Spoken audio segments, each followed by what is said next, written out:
Good morning. So today we're going to be going over the back of the card where we have the textual information, and I'll just be showing you a couple of things you can do with the text field. I'm opening up a template here that I downloaded from Uprint. We've already used this in the past, but I want to bring back the guides because we're going to really need to be careful on the back as well as on the front. About the trim lines and the bleed lines. So what I'm going to do is I'm going to bring back the guides, and what I'm doing is I'm putting them in here where the safe zone is. That means that this part is not being cut up by the machine, but it just might be the case that everything needs to be inside of this safe zone here. The things that will be cut are going to be right here. So I'm going to put a second set of guides. Again, when you download the template, you probably had the guides, but if you're using the front of the card, or you've made the front of the card and then you've put everything in a group so that it's all hidden, you can continue working here using this template and create another area that is the back. So the way you would do that is, for instance, take a look on the right here. You notice I got rid of the locked background. You can take all the layers by shift clicking on all the layers, shift clicking to select everything, and then just select the group, and I'm going to just type hidden. This could be the front of your card, for instance. And I'm going to turn this group off and create a new layer. This is going to form the background color of my card. So I'm just going to call it background color. And I'm going to fill this with white. So by hitting the letter D, you'll notice the default color is black and white, and hitting the letter X switches them. So X switches the white to the foreground, and then I'm going to use the paint bucket tool, and I'm just going to click in the space because nothing is selected. That means that this background is white. I'm going to go ahead and make a new layer, and I'm going to call this one, let's see, black slab.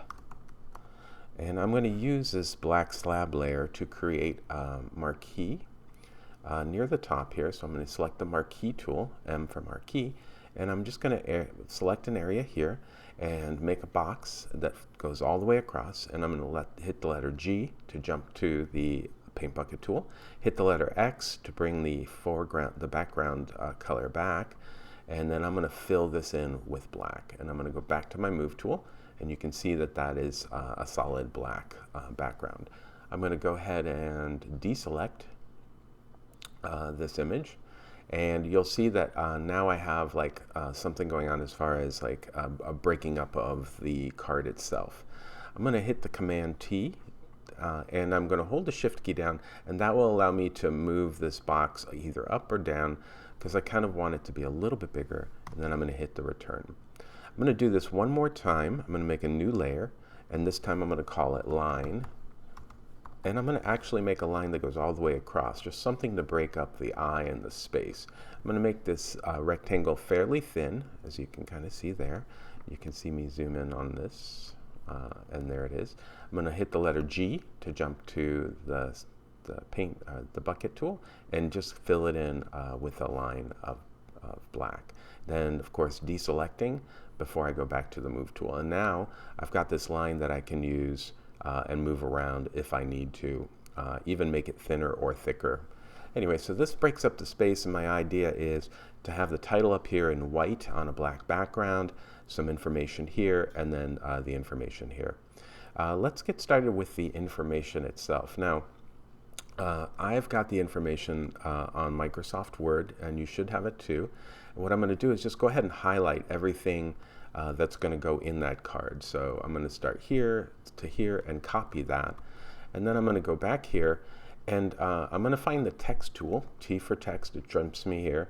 And I'm just going to select the normal text tool, right? But instead of just clicking, I'm going to click, hold, and drag to create a box. As you can see, that created a box. Now your letters in this box might be really, really big. So we're going to go to the Windows Character Palette, and we're going to just make sure that we've got something selected. I'm going to just show you some of the fonts here. So whatever font you have selected, make sure it's like maybe 12 points or 10 points. And if this has been played around with by you previously, you can always select these three little hamburgers and reset the character. And that's going to reset this to a default look. So now it's back to Madrid Pro, and we can kind of see what's going on here. So you notice it's waiting for some text, and in my clipboard, because I copied it, I can go ahead and Command V to paste what's in my clipboard. And I'm going to just move this around, and you'll notice that it created a new layer, and this layer is a box. So if I double click with the text tool, T for text, and then I click anywhere inside of here, you'll notice I get these handles, which allows me to make the box bigger or smaller. So think of it like a layout box. I'm going to be moving some of these things in and out of this space, but at least this way I know everything is spelled correctly and it's available as a layer right here for me to access. Okay, so the first thing I'll do is I'm going to take the show title. I'm going to get rid of this. I don't need the word show title. And I'm going to use work in progress. I'm going to copy this, Command C, and then I'm going to click away from this box by going to the Move tool, click here, and then I'm going to go back to the text tool, T for text, right here. And then I'm going to click somewhere away from the box, because if I click anywhere in this box like this, it's just going to select the stuff in this box.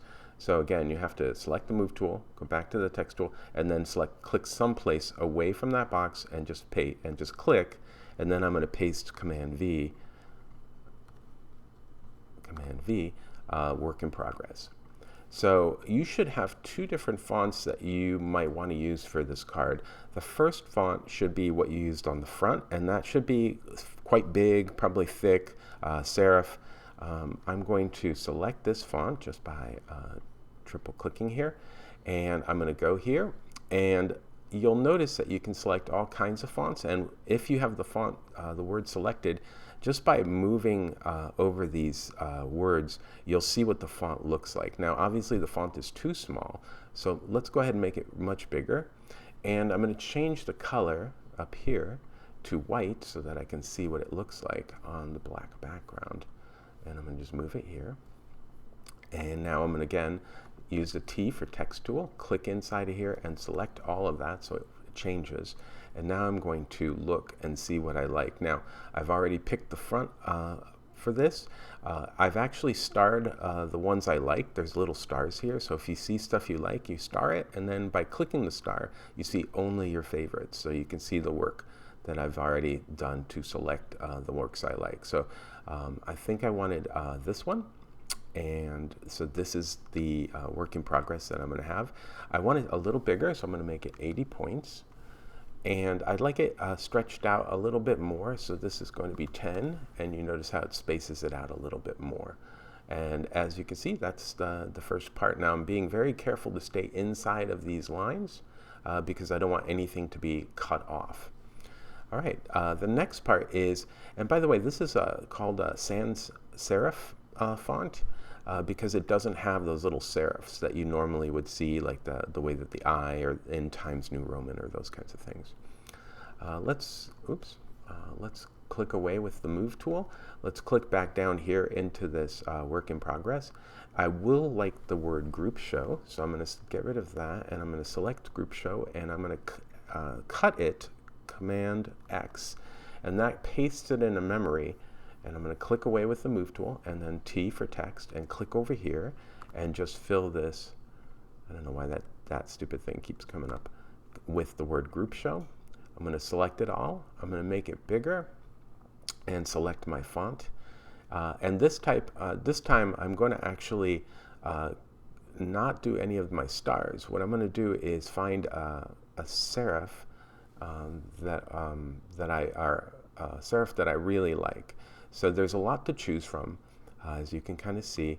I did select this one as something I liked, but you can select whatever you want. And for instance, if you don't find a serif that you're looking for, if you don't find the thing you really like, you could click on this More Fonts from Adobe. Click over here, and it jumps you out into this font area, where you could actually pick from a bunch of different styles, a bunch of different looks. I would stay away from the script fonts because they're really hard to read. But you can kind of see that if you find something you like, so let me see, serif font, And I really like this study set, and there's 12 different fonts in this set, so I'm going to go ahead and select it. And you'll see that it gives you an example of all the different ways you could use this font. There's italics, bold, that kind of thing. It talks a little bit about the font. And you can see I've already activated this font, the regular one, but I would like to activate the italics as well. And so I just click this activate tool. And because I've logged in as my Adobe ID, you can kind of see it up here. It will now be available when I jump back to Photoshop. I should actually see it now in my drop-down, and I can see all the fonts that Adobe's given me just by clicking this. And you'll notice that Study is right here, and Italics, which I've just activated, is now available to me. I'm just going to select Study Regular because that's the one I'm going to use. I'm going to make it a little bit bigger just by scrubbing on the number in front of this, and I'm just going to move that to here. And I'm looking at the spacing here and the spacing here so that they're kind of the same. And I'm going to type capital here and maybe have the letter A. And then again, I'm going to move this over to the left and move it so that it's exactly the same distance from here and here. Now up and down, this distance and this distance are the same. It's going to be a little top heavy, but you're gonna see that. All right, let's go back with the text tool, T for text, and let's continue clicking on this box. I'm going to remove some of the spacing up here so that this comes up, and I'm going to take everything below from here on down. I'm going to copy it or cut it out, Command X, click away, and I'm going to make another text box, T for text, and over here where text boxes don't overlap, I'm just going to Command V to paste, and now I've got two more pieces of information for this show. I'm still working on how this should move around. Maybe I'd like the line to be vertical like this and then separate from left and right, and so I can do that by going back to this line layer. Command T allows me to transform, and now if I wanted to, I'm holding the Shift key down to snap it, as you can kind of see, and I can now move this and hit return, and now there's a vertical, a line that goes vertically like this. And now I can move this over here, maybe select all these, turn them into Study because that's the one I want, and I'm just going to make sure I've got that here. So that this is the same font as this font, and this is the different font. Make this a little bit bigger, and maybe I will move it over here so that it lines up, works by, and maybe give another return, put some space between the word work, maybe double clicking this and maybe making a little bit bigger, and that looks pretty good. And now I'm going to look at this side. I know I need the logo, so I'm going to go ahead and pick up that logo that's been provided to you. I have it on my desktop here. It's the Denizen Art logo. And I'm just going to physically select it and just drag it in. And remember, this is going to I'm going to make it about the right size just by grabbing the corner. Don't need the Shift key. And then hitting the return key. And we know right now that this is a smart layer. Again, to get rid of the smart layer, we go to Rasterize.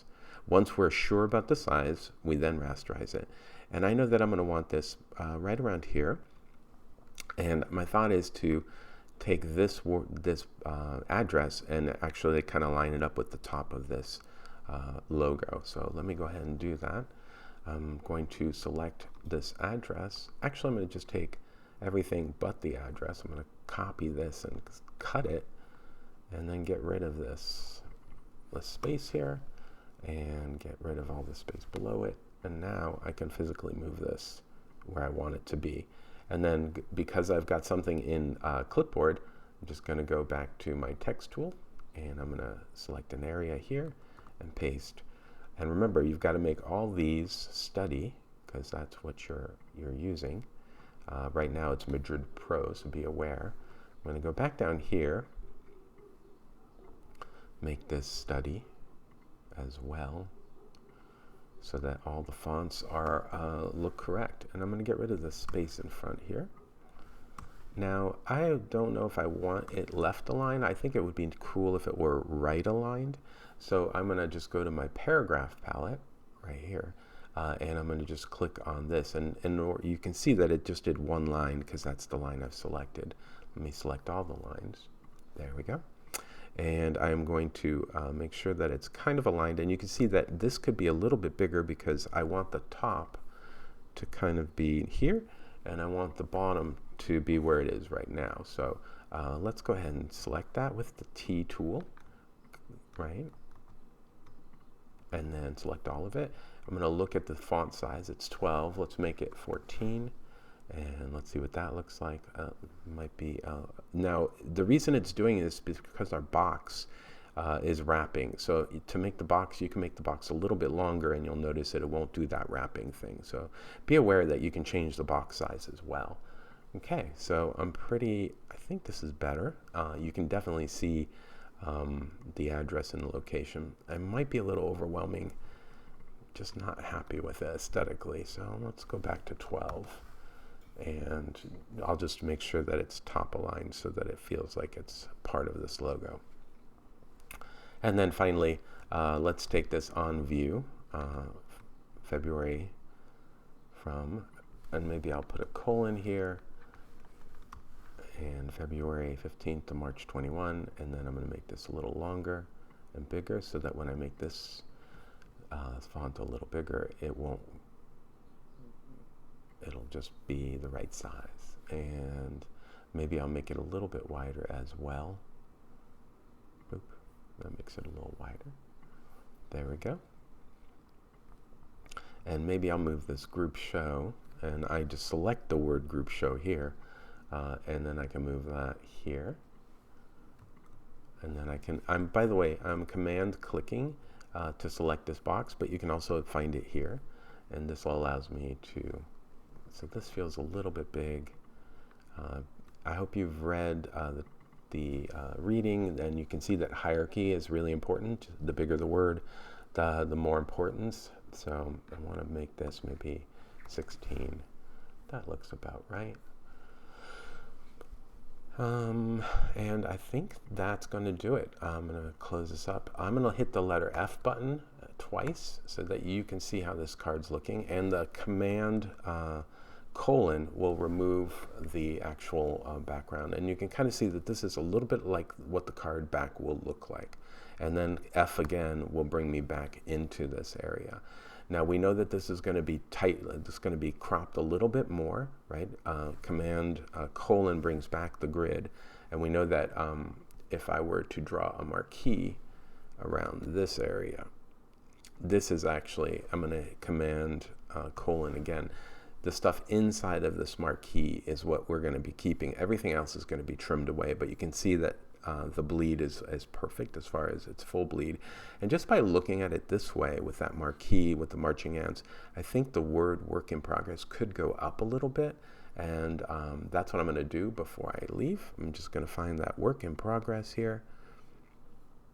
It's right here. And I'm going to deselect because there's a selection, deselect. And I'm just going to use the arrow keys, or I'm just going to actually just move it up. Because I've got the layer selected, I can use the arrow keys to be more precise.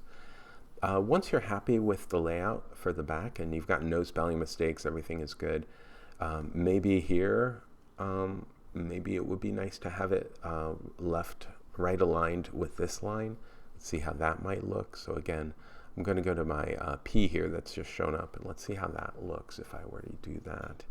Bring this in. Everything looks good, and then just deselect. And I kind of like that. Maybe the word works. Yeah, it kind of works. And notice also the group show here is aligned here, but this is like feels a little arbitrary. I can go ahead and move this up a little bit so that, again, I'm looking for lines that kind of correspond. So there's like a line here. The word this is very close to this. You can kind of see. So if you want to make it a little bit better, you could fix these little things by making this part go down just a little bit. So on view, again, holding the command and just clicking with the move tool, it selects that layer. And I'm just going to physically move that layer down a little bit so that it feels intentional. Everything aligned with other things. This distance here, seems similar to this distance. Those kinds of things. I'm just kind of looking for balance here. If I really wanted to, I can make this distance the same as this distance just by doing something like this, and then selecting this word group show here and moving this over. So it's up to you. Again, this is all based on what you see, but this will hopefully help you with the layout for the back of the card. And it's hopefully also making it clear that you don't need to be super boring. Everything could be really interesting. By the way, one last thing, this logo here. If you were to want this to be on the black area, you'll notice that it's a black on transparent logo, right? You can change the colors. We've done this before, Command I to invert it, and now it's white on black. So if your back of the card is black or gray or dark gray, you can also use the logo on that. But I'm going to undo that, Command Z, a couple of times to bring it back to where it was. So this is a little bit about how you lay out the card. Once you're happy with what you've got, my suggestion is to take all the layers and box them up by selecting all of them, hitting the group tool, and calling this back of card. And so you'll have a group that says front of card, and you'll export that, and then you can turn off everything, and then you'll have a group that's back of card, turn that layer on, and then you'll go ahead and go to File, Save As, and you'll save it as a Photoshop file in general, but once you've saved it as a Photoshop file, what I want from you is the JPEG, save, and you'll title it something better than the word back because it's your group, and quality 12 maximum, and hit OK. And that's going to create a JPEG that you're going to be turning in, hopefully on the back right here. And you'll see the word JPEG, and that's a nice flat, ready to trim image that we can upload to the various places. Hope this helped, and good luck with this assignment.